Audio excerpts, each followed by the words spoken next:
Hey guys, and welcome to the Working Money channel. The deeper the retrace, the higher the probability the bottom is just around the corner. This coming from Rect Capital here. And the longer the retrace, the higher the probability the bottom is just around the corner. It just so happens this is already the deepest and one of the longest retraces in this cycle. Remember that clip from yesterday's video where Raoul Pal was stating those statistics from Coinbase and the amount of retraces we generally get with the percentage of how deep those retraces do go. If you guys didn't catch yesterday's video, I will link it up here in the top right-hand corner.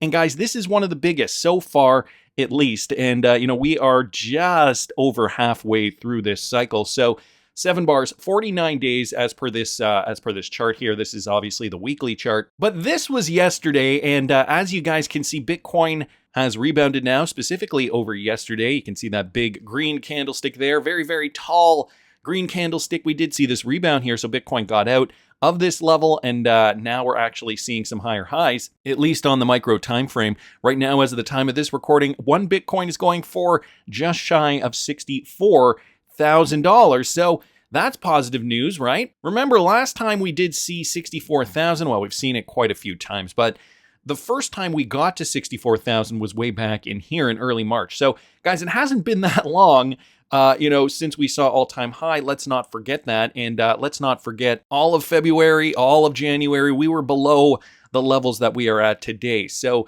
something to be putting into perspective. Of course, now sentiment has gone up. Neutral sentiment is mounting, 56 on the Fear and Greed Index, guys. We've got market cap at 2.6 trillion. That is up 6.75%. 24-hour volume's also up too. So we can see a reinvigorated amount of crypto traders there looking to buy into the market, 12.97%, and Bitcoin dominance going higher now that Bitcoin has been climbing. That is at 53.4%. So Bitcoin here, a top performer, guys. That's up 6.97% in the last 24 hours. And, pretty much a sea of green. Altcoins are now, again, following Bitcoin. XRP is up 3.57. We've got Dogecoin up a whopping 20.32% in the last 24 hours. Some double-digit gainers here, like the Near protocol. Also, Shiba Inu coin is up double digits, 11%, over 11%. Pepe coin is up over 12%.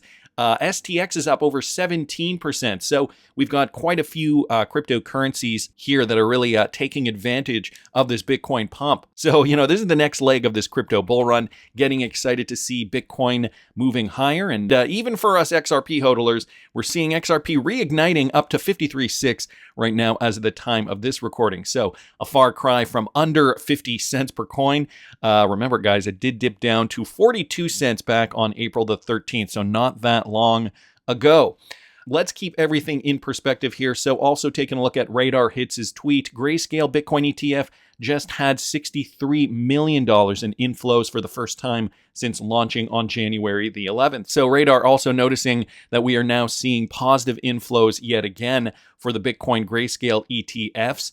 That is also positive news. Arthur Hayes is saying, we're going to see a slower grind to the upside, even though we have seen reignited enthusiasm. Cryptocurrencies bounced on Friday, led by Bitcoin's gain, sparking hopes that the worst of the drawdown might be over. Now, guys, again, if you didn't see that Raoul Pal clip from yesterday's video, I urge you guys to watch that. Because in that clip, he did bring up a statistic from Coinbase, basically giving all the drawdowns, the average percentage rates that we generally see for these drawdowns. So, even though this one might be almost over, we will be probably expecting more to come in the coming months and year, 12-month period, roughly, give or take, maybe a little over that. So Bitcoin surged by almost 5%, briefly above 62,000. As you guys can see, it's almost now at back at 64,000. Ethereum is also up too. The rally happened over the U.S. economy, adding 175,000 jobs in April, less than the analyst consensus of about 245,000. In the previous month's 315,000, according to the government's non-farm payroll report. So they're attributing this to this most recent report. Bitcoin's correction since mid-March coincided with the mounting concerns of the Federal Reserve policymakers adopting a more hawkish stance in face of sticky inflation in recent months, with some traders even dismissing chances of any rate cut this year. That's helped the US dollar index to its highest level since November, often a bearish signal for risk assets like cryptocurrency. And I will link this in the description if you guys want to read more about this. But Arthur Hayes, former CEO of crypto exchange BitMEX, he did also comment. He said in his latest essay early Friday that Bitcoin has likely bottomed at this week's lows of $56,000, but warned investors to expect a gradual climb instead of a swift recovery to the March highs as markets will cool for the next few months. Did Bitcoin hit a local low earlier this week? Arthur Hayes says yes. I expect prices to bottom, chop, and begin a slow grind higher. So that is what we are to expect for Bitcoin, and the rest of the crypto market likely to follow along. So as I suspected as well, we're not going to see this huge V bottom out. I had a feeling that we would probably do this for the next 2 months, 3 months, I don't know, maybe throughout the summer. I guess we got to keep an eye on it and see.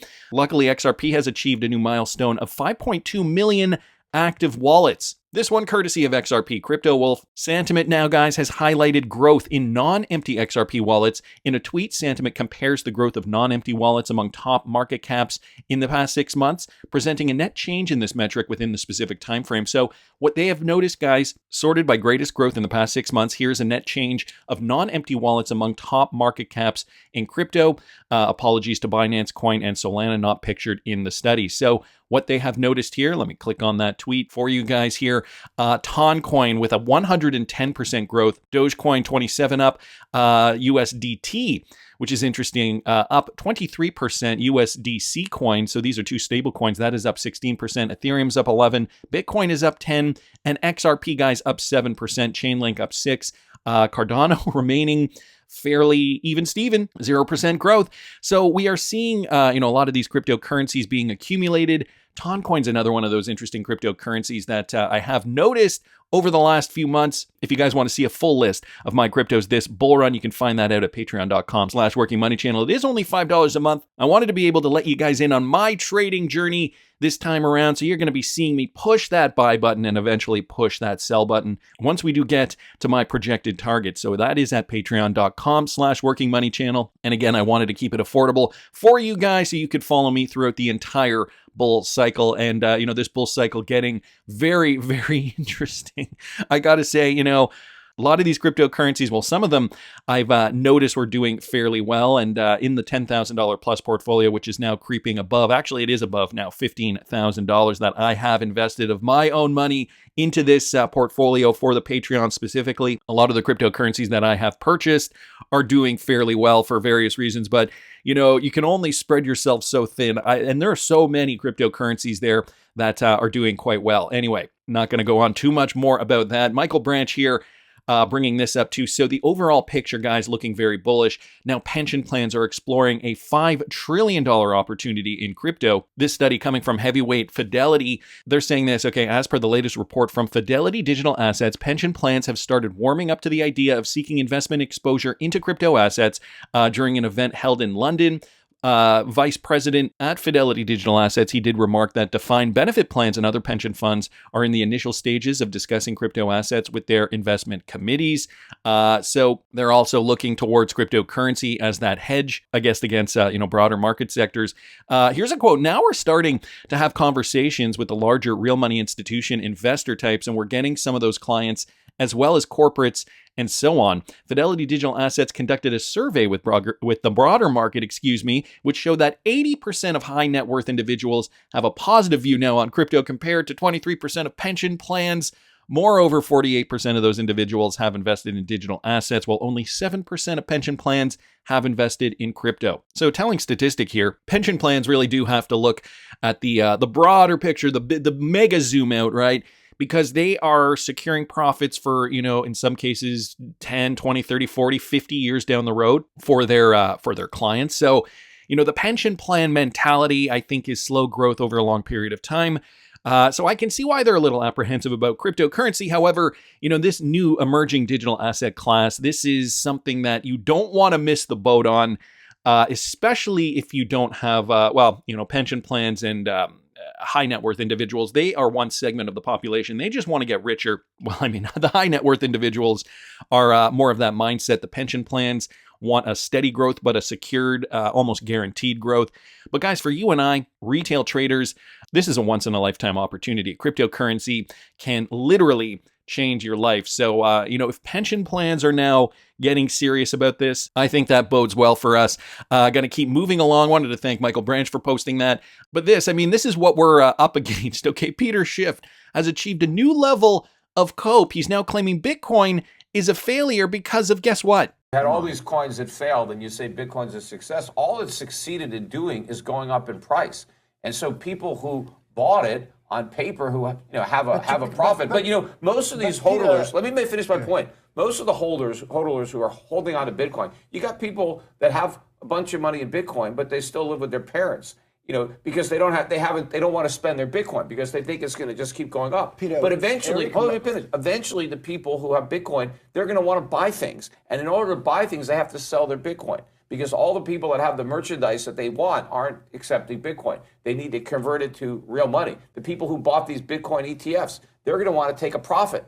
They're not going to die with these Bitcoin. They bought it as a trade. They're going to want to get out. And so when you have people trying to buy stuff and actually realize their gains, they're going to evaporate because there's not going to be enough new buyers to let them get out. That is the most ridiculous logic I have heard. All it has succeeded at doing is going up in price. And I get it in terms of, the people not wanting to sell, but I also get the flip side too, right? And by the way, you can use your Bitcoin to purchase goods and services in El Salvador, by the way. Gonna keep moving along, guys. I happen to see this too. Victim loses over $71 million of wrapped BTC in a purported address poisoning attack. Now, apparently, the long and the short of this is that this guy did copy and paste, I think, the wrong address. A poisoning attack is when a hacker conjures a wallet address similar to the victim's, either through a vanity address services or through address mining, and spams the victim with numerous transactions. If the victim accidentally copies the hacker's fake address, they'll have transferred their funds to the hacker instead of their own. So this was a very sophisticated, in that I guess it's not so much sophisticated as psychological way to hack somebody. I mean, the address is right there, and unless you check the address, you could fall prey to something like this. So guys, again, just be sure to keep your cryptocurrency safe in cold storage. I mean, it could still happen if you're not paying attention, but personally, I don't trust the exchanges fully, and that's why I self-custody my cryptocurrency on a Ledger Nano. I do have an affiliate link in the description of the video if you guys want to use it. You don't have to use my link,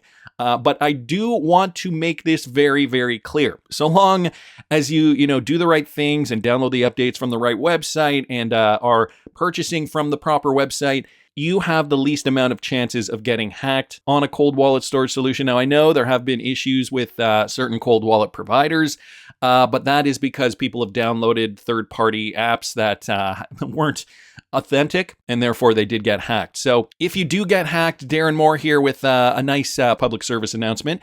If you do open your wallet or whatever, and there is a zero balance, first, you should file a police report immediately. Then use a Crypto Explorer to trace where your funds have been transferred to, notify all relevant exchanges, and give them all those details necessary so that they have the potential to freeze those wallets, and then act quickly as time is crucial in these situations. So, I mean, if you have fallen victim for this, maybe this is too little too late, but just remember these steps. And I thought, I would just bring this up just because it is important, guys. We are seeing the market rally. It's getting to be a very, very exciting time for crypto. So this is when the hackers come out full force. Anyway, wanted to thank Darren there for posting that. Guys, some big Ripple partner news. WorldPay has launched a tap-to-pay service offered to merchants. This coming from Mr. Man here. And for those of you guys who do not remember, WorldPay did have a patent that highlighted Ripple's role in blockchain-based settlement services. Guys, this came out back in September of 2023. Well, now WorldPay has launched a tap-to-pay offering for merchants. Payment facilitators using WorldPay's services can now offer their merchants tap-to-pay on iPhone. Specifically, the payments technology firm said on Thursday in a press release that two of its PayFac partners, Fullstream and Autobooks, have already launched the service, which allows merchants to use an iPhone to securely accept contactless payments.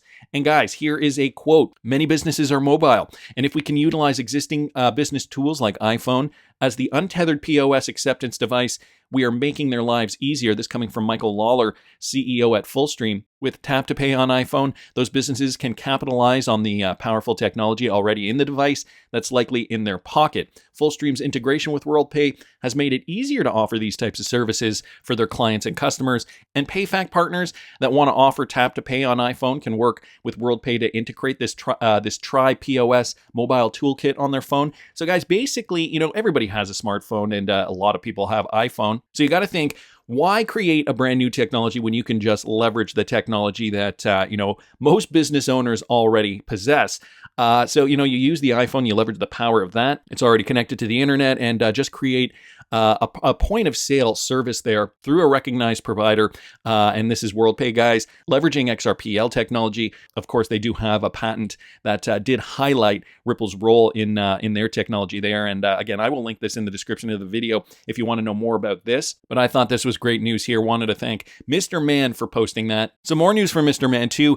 The Reserve Bank of India has amended their 1934 Act to include digital currency, the e-rupee. So guys, check this out. E-rupee, central bank digital currency, has now come to India in its digital form as the digital rupee, or the e-rupee. The purpose behind the issue of this concept note is to create awareness about CBDCs in general and the planned features of the digital rupee in particular. This note also seeks to explain Reserve Bank's approach towards introduction of the digital rupee. Reserve Bank's approach is governed by two basic considerations: to create a digital rupee that is as close as possible to the paper currency, and to manage the process of introducing digital rupees in a seamless manner. So this has not been rolled out yet, but we got to remember, this is on the table for pretty much every country on the planet, and India is just, I guess, further ahead than maybe some other countries. This digital currency banknote could potentially be backed by gold too, okay? So think about that. India has already hoarded gold along with many other BRICS countries. So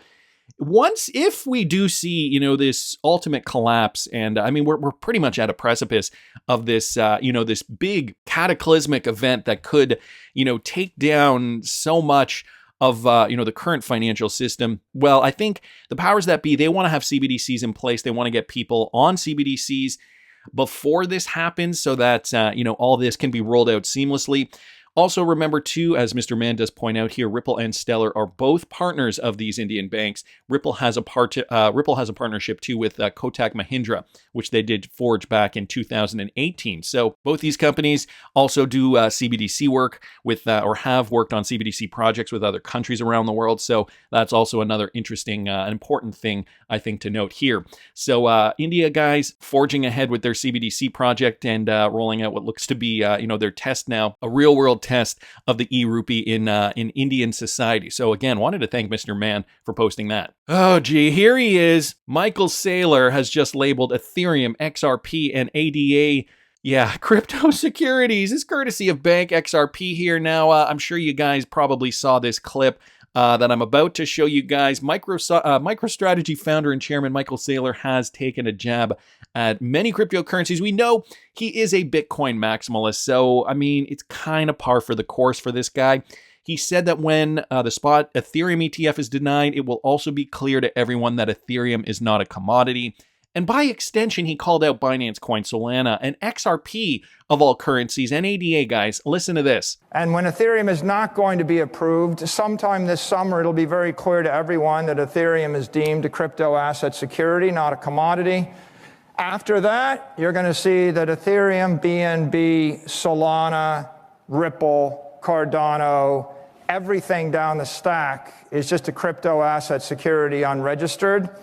None of them will ever be wrapped by a spot ETF. None of them will be accepted by Wall Street. None of them will be accepted by mainstream institutional investors as crypto assets. This is the one universal consensus accepted institutional grade crypto asset in the world. So of course, there he is pretty much towing the Bitcoin line. I don't want to say company line because there's no real company associated with Bitcoin, but this narrative, I think, is really going to get a lot of people wrecked. People like Michael Saylor are holding this industry back. Maximalism in the year 2024, this courtesy of Vet here on Twitter. XRP is not even a security, no matter how often you go on spewing this nonsense, and people are responding to this. There's no second best to XRP, though. Ripple is a crypto security asset. People laughing at this. I mean, this is pretty comical. A few people here commenting on this, like Kashta as well. Rich doesn't mean smart. People tell this guy XRP is already adjudicated, and there's no path it could be deemed a security by summer. It's like he didn't even get the memo. Not to mention, he still doesn't know the difference between Ripple and XRP.